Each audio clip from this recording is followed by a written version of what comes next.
Alright, what's going on, guys? Trev back again, here to bring you another video. This one's going to be doing my final Q&A, answering your guys' questions leading up to the premiere of tonight's episode, The Walking Dead Season 6, Episode 12, Not Tomorrow Yet.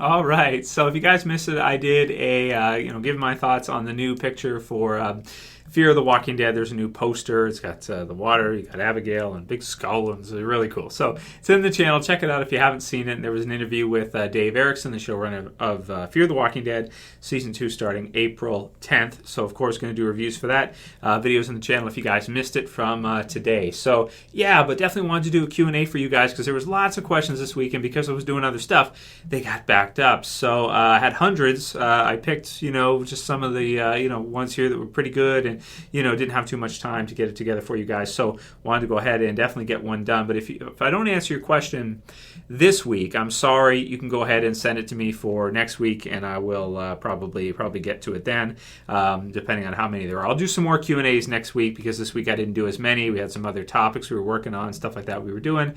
So didn't get to as many Q&As as questions as usual. But thank you guys for all the questions anyway, and keep sending them to me so I can keep answering them in the Q&A videos. Excited for tonight. Can't wait for tonight. Of course, as usual, review and predictions after. You guys know the drill, all the usual stuff. Or you can always watch it the next day, of course, if you're not up late tonight. So first question for this one's from Oliver Beckett, and he says, "Hey Trev, what are your thoughts on Robert Kirkman writing the finale episode of this season?" So yeah, man, he's written some of the obviously he's written the whole series. I mean, it's all his anyway. But there are, of course, a lot of add-ins, a lot of things they've changed in the TV series and that they've swapped around. But he's always been involved with the process in the writers' room and everything.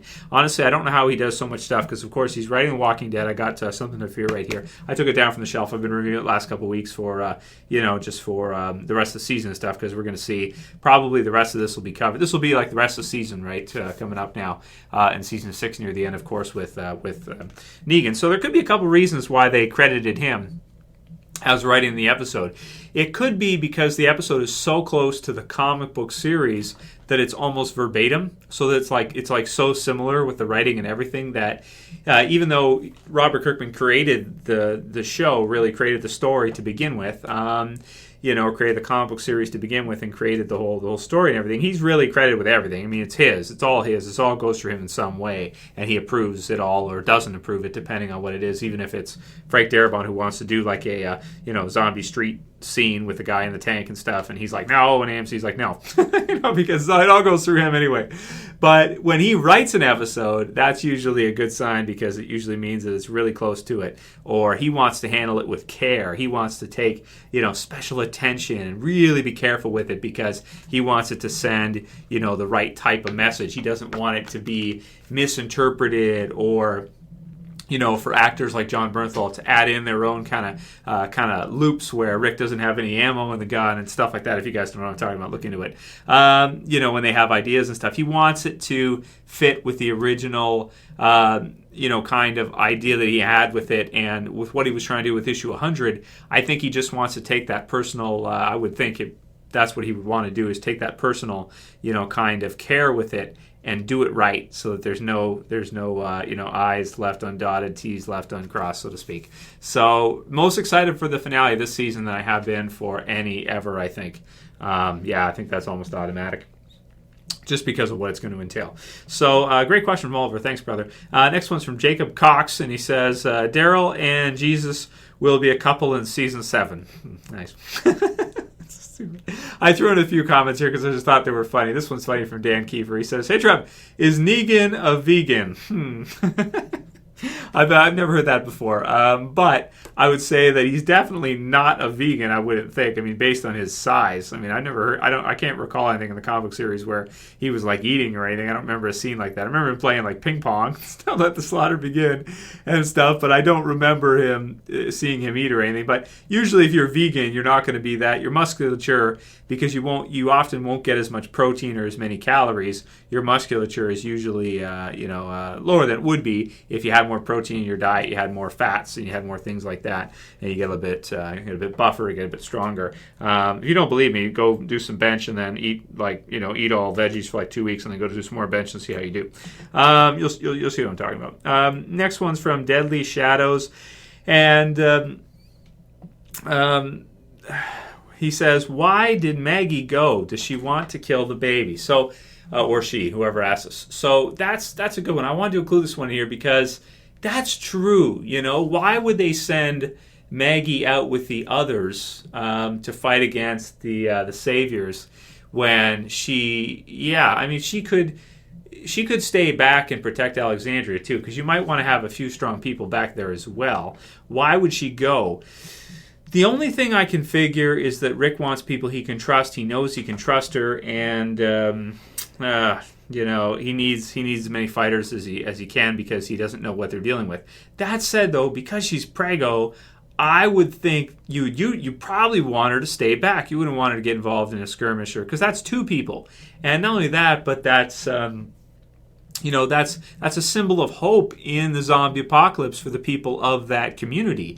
Seeing kids being born and giving them kind of that sense that life is going to continue and the regular thing is going to continue, and you get the women involved because they love to see that, and then you get the women who rub off on the men. Well, men love to see it as well too, but they're going to rub off on the men because maybe this kind of deal, and it just makes everybody feel better. It's like, oh, this baby's being born, everything's fine. You see, we're going to make it. Rick wouldn't allow her to do this or something, or they wouldn't do this if things were that bad. So you got to have some hope, and you get that whole thing, right? So yeah, that's absolutely true, Deadly Shadows. I can't understand that. I have no answer for that. She probably should have stayed back, but it's a TV show, and they want to amp it up a little bit, give us a little bit more than we would, and see things happen. So I'll leave it at that. Next one's from Nick Self, and he says, trevschan 2, hey Trev, I don't mean to be that guy, but I just wanted to acknowledge the difference in the way we view the show today. It's unbelievable how incredible the quality of the show is. I love how when it started, we didn't all expect it to ever be as good as it is. I think it's incredible how we've become used to it and expect that quality, and yet are still mesmerized by how AMC and the showrunners handle it. I think this is great evidence that points to The Walking Dead definitely being a top 5 longest running shows. I know that sounds like a long shot, but I think we can all agree that The Walking Dead is one of the best all-around pieces of entertainment. Everything a show would need to break records and become monumental is present, in my opinion. Not really a discussion piece, just a recognition of the time and care everyone puts into this show. Love your videos. Keep up the great work. So that's from Nick Self. So I want to put that in there just because I think it's a really good comment. It's kind of the type of thing we've been talking about recently too, especially after No Way Out. And I absolutely agree with you 100%, man. I mean, when it started, like if you look at the first season, if you go back and watch, because you know how they replay some of the older episodes and that, they'll do the marathons and stuff on AMC. If you watch, or you own them on Blu-ray or DVD, the earlier episodes from season 1, season 2, they seem awesome at the time. Like they seem just awesome at the time. And, when you watch them again, it's like they are awesome, and they have really a lot of feeling with regards to character relationships and everything. Because, of course, you got, the love triangle with Lori Shane and Rick and everything. You've got Carl, and he's just a kid. It's fun to watch it. Charlie Riggs again at such a young age. But just the way the show has gone and how much bigger it got from the first season, second season. First season seemed pretty big because you get into Atlanta and you get stuff like that. Second season, a lot of it seemed really low-key. You don't have a lot of zombies for a lot of it. You get the big finale and that, but, a lot of it, there aren't many. And the story, a lot of times, isn't really going that fast, or there isn't too much happening. And man, season after season after season, they've just amped it up higher and higher and higher. And it's just gotten more characters and more episodes and more 90-minute episodes and just better and better and better, and just more elaborate, in terms of story, more elaborate in terms of a world, where you have characters like Morgan and Daryl and Carol and all these other really fleshed out characters, Michonne and of course Rick as always. And it's just become such an amazing show, and they've done such a great job with it. When I first started watching it, when I first watched the first episode, I thought it was going to suck, and I really didn't think it was going to be very good, but it has really, really been amazing, man. I've been looking forward to it every year since it started. I was even looking forward to the premiere of the first season because I had read the comic book series before the TV series aired. I actually did a review of the comic book series before the TVs aired. I was doing videos back then too, and man, it's just gotten so incredible over the season. It's gotten so good. It's definitely my favorite series of all time, and I love zombie apocalypse stuff. I loved the Dead films before that. Day of the Dead, Dawn of the Dead, Night of the Living Dead, even Land of the Dead, Survival of the Dead is not too bad. The Romero stuff, all the zombie movies, the remakes and stuff of Dawn of the Dead was good with the fast zombies and stuff. Even Resident Evil a little bit, even though it's a little crazy. But The Walking Dead's just taking it to another level. That's all there is to it. That's all you need to say. It's just gone to a totally another level, and Kirkman is a genius, absolutely. Can't wait to check out the rest of Invincible, too, because even though that series is not doing well, I can tell its quality, though, too. You ever see something like where not that many people are into it, but it's really good quality? Invincible is like that. So I can't wait to read the rest of Invincible. I'll probably do it this summer, and I'll let you guys know, how I felt about it, and, do some reviews of Invincible once I go through the whole series like I have with Walking Dead. Next one's from Figueredo, and he says, "Hey Trev, I get that Morgan may not or may have gotten through, I think he means to say, to Carol at some level. But do you think she'll ever figure out just how responsible she was for Sam's death, and that maybe that's why she's on a moral crisis of a sort? Love the channel and the vids. Thank you." Well, I think, okay, so this is another, see you guys, amazing questions this week. So here's the deal, right? So she never wanted to get attached to Sam. She didn't. It was obvious from the beginning. Sam came to her. He wanted to, he wasn't getting enough attention from his parents. His dad's always gone, drinking, kind of a dick, hits him, this kind of stuff. Big time dick. And his mom, she's busy cutting people's hair and she doesn't want much to do with him. I mean, she's not bad, but he's obviously looking for some kind of stimulation, some kind of additional, guidance or something, right?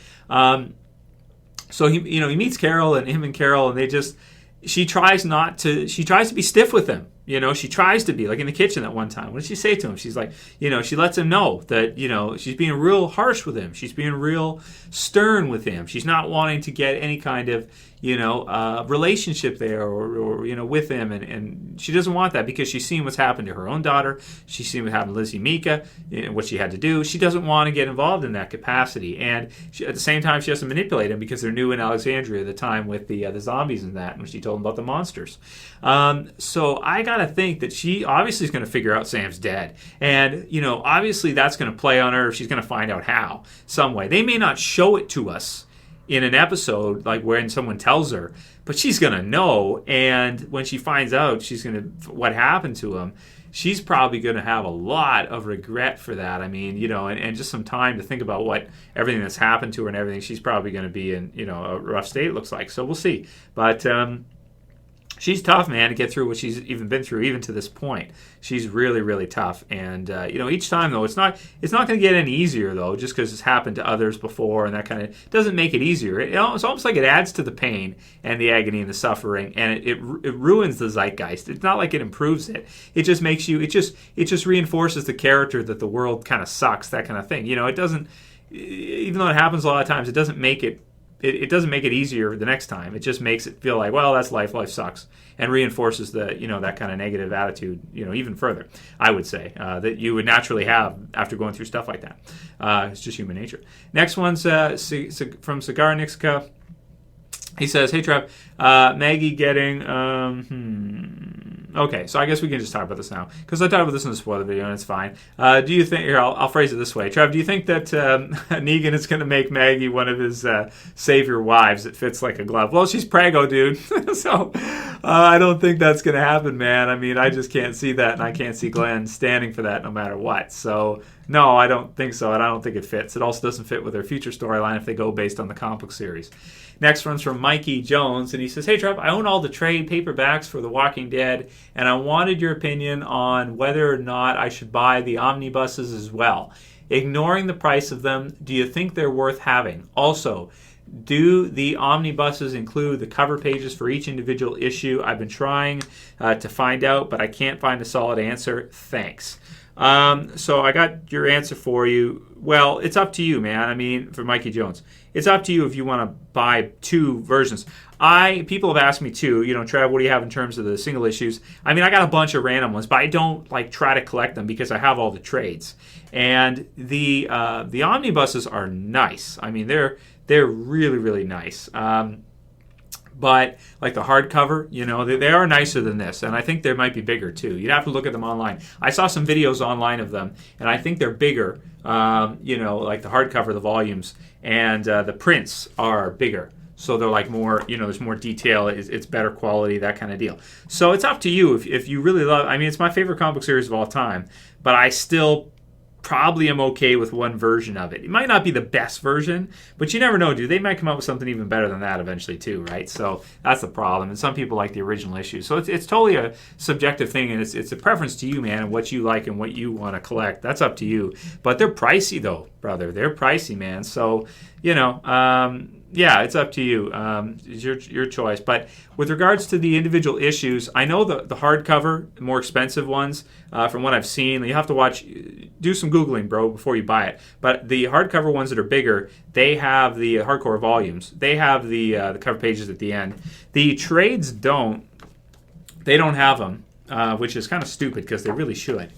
And you can buy the covers, like a pack that has just the covers from all the issues if you want to.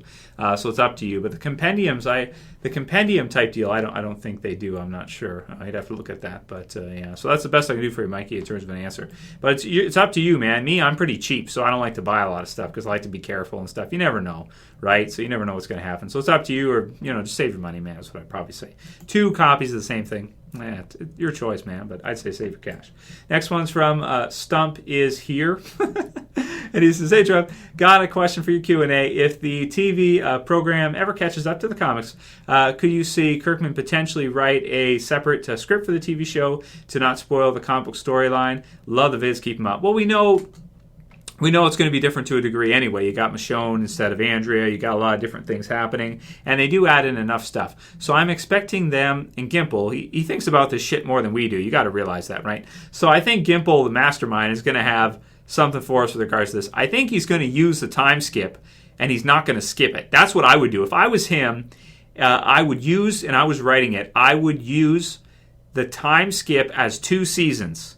That should be enough of a buffer to keep you good till season 15 or something if it goes that long, which hopefully it will. But that's what I would do, is just add in enough stuff. And yeah, Kirkman would be involved in the writing of add-ins as well, too. He basically always is, no matter what.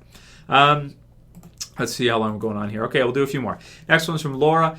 Hey, Trev, I have a question for your Q&A. Something that's been bothering me ever since Rick's group found Alexandria. Am I just imagining things, or is the bond between Daryl and Carol weakening? We haven't really seen them interacting since they settled in Alexandria, and I'm wondering why that is. Any thoughts? Thanks for the great video, Laura.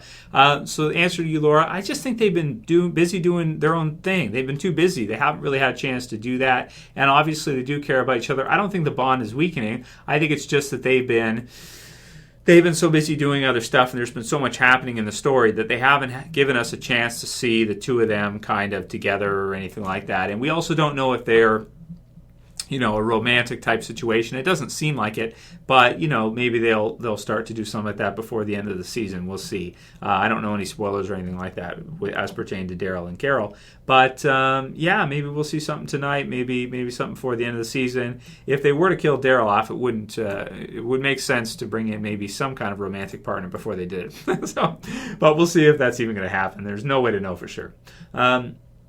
Next one's from 948 Jojo, and he says, hey, Trev, surprising no one has thought of Norman Reedus' announcement about him returning. Could be throwing us off, as if he is returning, it could just be him as being Daryl's corpse, which I've heard is the same thing that Jon Snow, Kit Harington, is returning. He said he's come back to filming too, but it's as a corpse so for season 6, so don't read into it. So that's possible too, you're right, it could be. We'll just have to see again. So again, Oh man, it's such a hard wait, and we do our predictions and stuff. We do the best we can to try to figure these things out, but there's just no way you can know until it airs what Gimple's gonna do, man. He can outsmart us. So next one's from Af Mill. He's a pretty smart dude.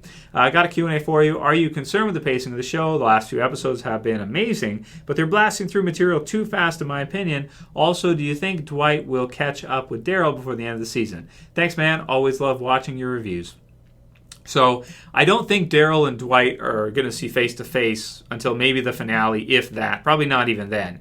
So, but I do think Dwight's going to come back in, the next couple of episodes. I think so. It's not officially spoiled or anything like that. People try to act like, oh, this is spoiled, you already know this. No, not necessarily. I mean, sometimes I hear shit in comments, but you guys say all kinds of crazy shit in comments. I don't know, what's accurate and what's not. And I try to stay away from spoilers a lot of the time, too, because I like to keep it a little fresh and like to, talk about it with you guys and think about what's going to happen. And if we're wrong, we're wrong. There's no way to know the future, so it is what it is. But I think Dwight's going to come back before the end of the season, but I don't think him and Daryl are going to be face-to-face this season. No, I don't think so, if ever.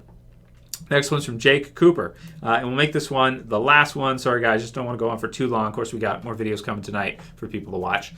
So Jake Cooper says, will Season 6 be better, go down as a better season than Season 5? So my answer to you, Jake, I'm a little stiff today. For some reason, it's cold outside. Yeah, I think so. I mean, what I'm going to do is when this season's done, I got like a couple weeks off booked of work, so I can, watch the end of the season, enjoy it with you guys, and do some videos and that kind of deal. Took a vacay off work a couple weeks, which is going to be fun, so I'm looking forward to that. But I'm going to watch Season 6 over again, every episode, go through it, and then look at Season 5 and compare them as seasons.